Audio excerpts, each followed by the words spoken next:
தமிழகத்தில் சட்டம் ஒழுங்கு மிகவும் மோசமாக உள்ளதாக அதிமுக முன்னாள் அமைச்சர் ஜெயக்குமார் விமர்சித்துள்ளார். காஞ்சிபுரம் மாவட்டம் அதிமுக முக்கிய நிர்வாகிகளின் ஆலோசனைக் கூட்டம் ஸ்ரீபெரும்புதூர் தனியார் விடுதியில் மாவட்ட செயலாளர் சோமசுந்தரம் தலைமையில் நடைபெற்றது. இதில் முன்னாள் அமைச்சர்கள் ஜெயக்குமார், சி.வி. சண்முகம் உள்ளிட்டோர் பங்கேற்று களப்பணிகள் ஆற்றுவது குறித்து ஆலோசனைகள் வழங்கினர். இதனைத் தொடர்ந்து செய்தியாளர்களிடம் பேசிய ஜெயக்குமார், தமிழகத்தில் சட்டம் ஒழுங்கு மிகவும் மோசமாக உள்ளதாகவும், பள்ளி ஆசிரியை பள்ளி வகுப்பறையில் வைத்து கொலை செய்ததும், வழக்கறிஞரை நீதிமன்ற வாசலில் வைத்து அருவாளால் வெட்டிய சம்பவத்தால் சட்டம் ஒழுங்கு மோசமடைந்து இருப்பதாக குற்றம் சாட்டி பேசினார். தமிழ்நாட்டுல சட்ட ஒழுங்கு ரொம்ப மோசம். அதாவது தினந்தோறும் பத்திரிகை திரும்பினா கொள்ளை தான். பாத்தீங்கன்னா இப்ப ஒரு மல்லிப்பட்டினத்துல ஒரு ஆசிரியரை ஒரு வகுப்பறையில கொலை செய்யறாங்க. ஒரு வழக்கறிஞர் தொழில் ஈடுபட்டு இருக்க வழக்கறிஞர் ஒரு படுகொலை செய்யப்படுறாரு. எனவே ஒரு மிக ஒரு சட்ட ஒழுங்கு சீர்கெட்டு மக்கள் நிம்மதியாக ஒரு அமைதியாக வாழ முடியாத ஒரு சூழ்நிலை தமிழ்நாட்டை பொறுத்தவரை பார்த்தீங்கன்னா ஒரு பாதுகாப்பு இல்லாத ஒரு சூழ்நிலை அனைவருக்கும் இருக்கு. கள்ளக்குறிச்சி கள்ளசாராய மரண வழக்கு சிபிஐக்கு மாற்றப்பட்டதை பாஜக வரவேற்பதாக பாஜக ஒருங்கிணைப்பாளர் ஹெச். ராஜா பேட்டியளித்துள்ளார். சென்னை தியாகராய நகரில் உள்ள பாஜக தலைமை அலுவலகமான கமலாலயத்தில் பாஜக ஒருங்கிணைப்பாளர் ஹெச். ராஜா செய்தியாளர்களை சந்தித்து பேட்டியளித்தார். அப்போது பேசிய அவர், 68 பேர் உயிரிழந்த கள்ளக்குறிச்சி கள்ளச்சாராய வழக்கில் நீதிமன்றத்தின் மூலமாக கள்ளச்சாராய மரண வழக்கு சிபிஐக்கு மாற்றப்பட்டது வரவேற்கத்தக்கது என்றார். மேலும் தஞ்சையில் பள்ளி ஆசிரியை குத்தி கொலை செய்யப்பட்ட சம்பவம் குறித்தான கேள்விக்கு பதிலளித்த அவர், தமிழகத்தில் தினந்தோறும் படுகொலைகள் நடந்து கொண்டிருப்பது போதைப் பொருட்களின் காரணமே என்று விமர்சித்து பேசினார். டாஸ்மாக் சாராயம் சந்துக்கடை சாராயம்னு ஒன்று. ஏன்னா என்னுடைய அருமை நண்பர் துரைமுருகன் அவர்களே ஒத்துன்றிருக்கார். டாஸ்மாக் சரக்கில் போதை ஏறுறது இல்லைங்கிறதுனால சந்துக்கடை சரக்கை தேடி தமிழ் குடிமக்கள் போகிறாங்க அப்படின்னு அரசாங்கத்தினுடைய முழு ஃபெயில்யூர் கள்ளக்குறிச்சி சம்பவம். It is slur on the face of Tamil Nadu administration. ஆகவே அது சிபிஐ விசாரிக்கிறது தான் ஆரம்பத்திலேருந்து நாம் கேட்டோம். இன்றைக்கி நீதிமன்றத்தை அது முடிவு செய்யப்பட்டிருப்பது வரவேற்கத்தக்கது. உடுமலை அருகே சாலை வசதி இல்லாததால் கர்ப்பிணி பெண்ணை தொட்டில் கட்டி தூக்கி செல்லும் அவல நிலை ஏற்பட்டுள்ளது. திருப்பூர் மாவட்டம் உடுமலை அருகே அமைந்துள்ள மேற்கு தொடர்ச்சி மலைப்பகுதியில் 16க்கும் மேற்பட்ட மலைவாழ் கிராமங்கள் உள்ளன. இதில் பல்வேறு கிராமங்களுக்கு செல்லும் சாலை வசதி இல்லாததால் மருத்துவ அவசர காலங்களில் பொதுமக்கள் பல்வேறு இன்னல்களை சந்தித்து வருகின்றனர். இந்நிலையில் திருமூர்த்தி மலை அடுத்துள்ள குருமலை மலைவாழ் மக்கள் செட்டில்மெண்ட் பகுதியில் வசித்து வரும் சுமதி என்பவர் 2 மாத கர்ப்பமாக உள்ள நிலையில் நேற்று திடீரென மயக்கமடைந்துள்ளார். அவருக்கு சிகிச்சை அளிப்பதற்காக மருத்துவமனை செல்ல சாலை வசதி இல்லாததால் சுமார் 7 கிலோமீட்டர் தொலைவிற்கு அங்குள்ள மக்கள் அவரை டோலி கட்டி சுமந்து சென்றனர். காங்கிரஸ் கட்சியுடன் கூட்டணி வைக்க அனைவரும் விரும்புவதாக தமிழக வெற்றிக் கழகத்துடன் கூட்டணி தொடர்பான கேள்விக்கு செல்வ பெருந்தகை பதிலளித்து பேசியுள்ளார். தென்காசியில் தமிழக காங்கிரஸ் கமிட்டியின் மாநில தலைவர் செல்வ பெருந்தகை செய்தியாளர்களை சந்தித்து பேட்டியளித்தார். அப்போது தமிழக வெற்றிக் கழகத்துடன் கூட்டணியா என செய்தியாளர்கள் கேள்விக்கு பதிலளித்த அவர், காங்கிரஸ் கட்சியுடன் கூட்டணி வைக்க வேண்டும் என அனைவரும் விரும்புவதாக கூறினார். மேலும் ஆசிரியை கொலை செய்யப்பட்ட சம்பவம் குறித்த கேள்விக்கு, இனிவரும் காலங்களில் ஆசிரியர்களுக்கு பாதுகாப்பு அளிக்க வேண்டும் என முதலமைச்சருக்கு கோரிக்கை வைப்பதாக தெரிவித்தார். நாங்கள் நேற்றுக்கு ஏற்கனவே இந்த படுகொலையை பற்றி அறிக்கை கொடுத்திருக்கிறோம், வன்மையாக கண்டித்திருக்கிறோம். இனிவரும் காலங்களில் ஆசிரியர் பெருமக்களுக்கு பாதுகாப்பு அளிக்க வேண்டும் என்ற கோரிக்கையை மாண்பு முதலமைச்சருக்கு வைத்திருக்கிறார்.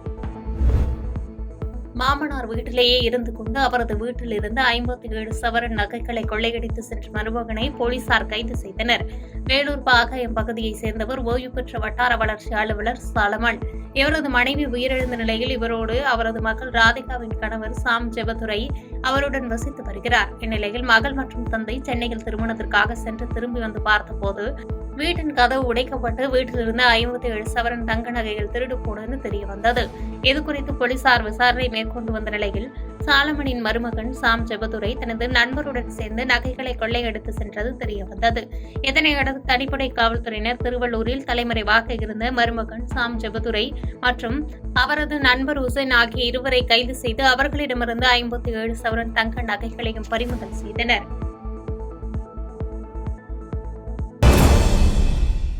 மின்சாரத்துறையின் சார்பில் செய்யப்படும் கொள்முதலில் எந்த தலையீடும் இல்லை என மின்சாரத்துறை அமைச்சர் செந்தில் பாலாஜி திட்டவட்டமாக தெரிவித்துள்ளார். கோவை RS புரம் பகுதியில் 9.67 கோடி மதிப்பீட்டில் அமையவிருக்கும் சர்வதேச ஹாக்கி மைதானம் மற்றும் மாதிரி பள்ளி விடுதி கட்டிடம் அமைய உள்ள இடங்களில் மின்சாரத்துறை அமைச்சர் செந்தில் பாலாஜி ஆய்வு மேற்கொண்டார். ஆய்வுக்கு பின் செய்தியாளர்களை சந்தித்து பேட்டியளித்தார். அப்போது பேசிய அவர், கோவை மாநகராட்சியை பொறுத்தவரை ஏறத்தாழ 935 கோடி ரூபாய் மதிப்பிலான பாதாள சாக்கடை திட்ட பணிகள் நடைபெற்று வருவதாகவும் இன்று அந்த பணிகளின் முன்னேற்றம் குறித்து ஆய்வு செய்ய இருப்பதாகவும் கூறினார். மேலும் மின்மாற்றி கொள்முதலில் ஊழல் நடைபெற்றதாக வெளியான புகார் குறித்த கேள்விக்கு பதிலளித்த அவர், மின்சாரத்துறையின் சார்பில் கொள்முதல் செய்யப்படுகின்ற அனைத்து உபகரணங்களும் முறையாக ஆன்லைன் மூலமாக டெண்டர் விடப்படுவதாகவும் அதில் எந்தவித தவறுகளும் நடக்கவில்லை என்றார். மின்சாரத்துறையின் சார்பில் கொள்முதல் செய்யப்படுகின்ற அனைத்து உபகரணங்களும் முறையாக ஆன்லைன் மூலமாக டெண்டர் விடப்பட்டு அதற்கென்று ஒரு குழு இருக்கிறது, கமிட்டி இருக்குது. அந்த கமிட்டி தான் விலைப்பட்டியலை நிர்ணயம் செய்து இந்த விலை ஏற்றுக்கொள்ளக்கூடியதா என்பதை தீர்மானித்து அதற்கான உத்தரவுகளை வழங்குகின்றார்கள். எனவே கடந்த காலங்களில் என்ன நடைமுறைகள் பின்பற்றப்பட்டதோ அதே நடைமுறை தான் இப்பொழுது பின்பற்றப்படுகிறது. இதில் எந்த விதமான தலையீடுகளும் இல்லை, இருக்காது. ஏன்னா அப்படி தலையீடு இருக்க முடியாது. எல்லாமே ஆன்லைன் டெண்டர், முழுக்க ஆன்லைன் டெண்டர். நிறைய பேர் அதில் கலந்துக்கிறாங்க. யார் எல்லோன் கோட் பண்ணுறாங்களோ அவங்களுக்கான உத்தரவுகளை கொடுப்பதற்கு தான் அந்த கமிட்டி இருக்குது. அது உயர் அதிகாரிகள் கொண்ட கமிட்டி. அதனால் இதில் எந்த விதமான தவறுகளும் நடைபெறவில்லை. சேலத்தில் கூட்டுறவுத்துறையின் பல்நோக்கு சேவை திட்டத்தின் கீழ் ரூபாய் 3 கோடி மதிப்பீட்டில் கட்டி முடிக்கப்பட்ட 5 கட்டடங்களை அமைச்சர்கள் திறந்து வைத்தனர். மாநில அளவிலான 71வது அனைத்திந்திய கூட்டுறவு வார விழா சேலம் மாநகர் பழைய பேருந்து நிலையம் அருகே உள்ள நேரு கலையரங்கத்தில் நடைபெற்றது. இதில் கூட்டுறவுத்துறை அமைச்சர் பெரிய கருப்பன் மற்றும் சுற்றுலாத்துறை அமைச்சர் ராஜேந்திரன் கலந்து கொண்டனர். இந்த நிகழ்ச்சியில் கூட்டுறவுத்துறையின் பல்நோக்கு சேவை திட்டத்தின் கீழ் ரூபாய் 3.34 கோடி மதிப்பீட்டில் கட்டி முடிக்கப்பட்ட 5 கட்டிடங்களையும் ரூபாய் 1.24 கோடி மதிப்பீட்டில் கட்டப்பட்ட 11 புதிய நியாய விலை கடை கட்டிடங்களையும் அமைச்சர்கள் திறந்து வைத்தனர். மேலும் மாநில மாவட்ட அளவிலான சிறந்த கூட்டுறவு சங்கங்களுக்கு பாராட்டு கேடயங்கள், பல்வேறு போட்டிகள் மற்றும் கலை நிகழ்ச்சிகளில் வெற்றி பெற்ற மாணவ மாணவிகளுக்கு பரிசுகள் வழங்கினர். திருவாரூர் மாவட்டம் முழுவதும் 176 பகுதிகள் வெள்ள பாதிப்புகள், கரைகள் உடைப்பு ஏற்பட வாய்ப்புள்ள பகுதிகள் கண்டறியப்பட்டு நடவடிக்கை மேற்கொள்ளப்படுவதாக அமைச்சர் TRB ராஜா தெரிவித்தார். திருவாரூர் மாவட்ட ஆட்சியர் அலுவலகத்தில் வடகிழக்கு பருவமழை குறித்து அமைச்சர் TRB ராஜா செய்தியாளர்களை சந்தித்து பேட்டியளித்தார். அப்போது பேசிய அவர், திருவாரூர் மாவட்டத்தில் தூர்வாரும் பணிகள், ஆகாய தாமரை அகற்றும் பணிகள் சிறப்பாக நடைபெற்று வருவதாகவும், மாவட்டம் முழுவதும் 176 பகுதிகள் வெள்ள பாதிப்புகள், கரைகள் உடைப்பு ஏற்பட வாய்ப்புள்ள பகுதிகள் என கண்டறியப்பட்டு நடவடிக்கைகள் மேற்கொள்ளப்பட்டு வருவதாகவும் தெரிவித்தார்.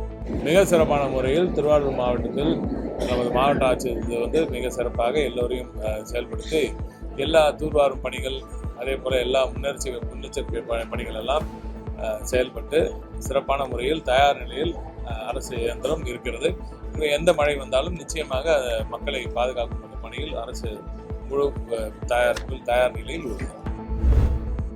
எல்லா விதமான அதிகாரமும் சட்டமன்ற தேர்தலில் நிறைவேற்றப்படும் என விசிகாவின் துணை பொதுச் செயலாளர் ஆதவ் அர்ஜுனா உறுதியாக பேசியுள்ளார். மதுரை மாநகர மாவட்ட விடுதலை சிறுத்தைகள் கட்சி பொருளாளர் மணியரசுவின் மகள் திருமண விழா விசிகாவின் துணை பொதுச் செயலாளர் பங்கேற்று மணமக்களை வாழ்த்தினர்.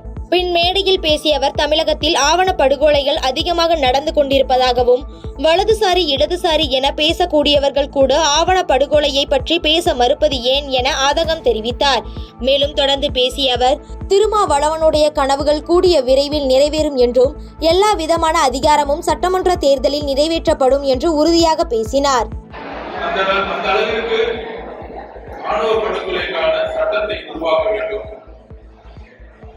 இருக்க முன்னணி தோழர்கள் சொல்ற மாதிரி அதிகாரம் எதற்கு? முக்கியமாக தலித் மக்கள், சிறுபான்மை மக்கள், அவர்களுக்கு அதிகாரம் எதற்கு? இந்த அதிகாரம் ஊழல் செய்வதற்கா, இல்லை அதிகாரத்துடைய பலன்களை அனுபவிப்பதற்கா? கிடையாது. 1000 வருடங்களுக்கு மேற்பட்டு இன்றைக்கும்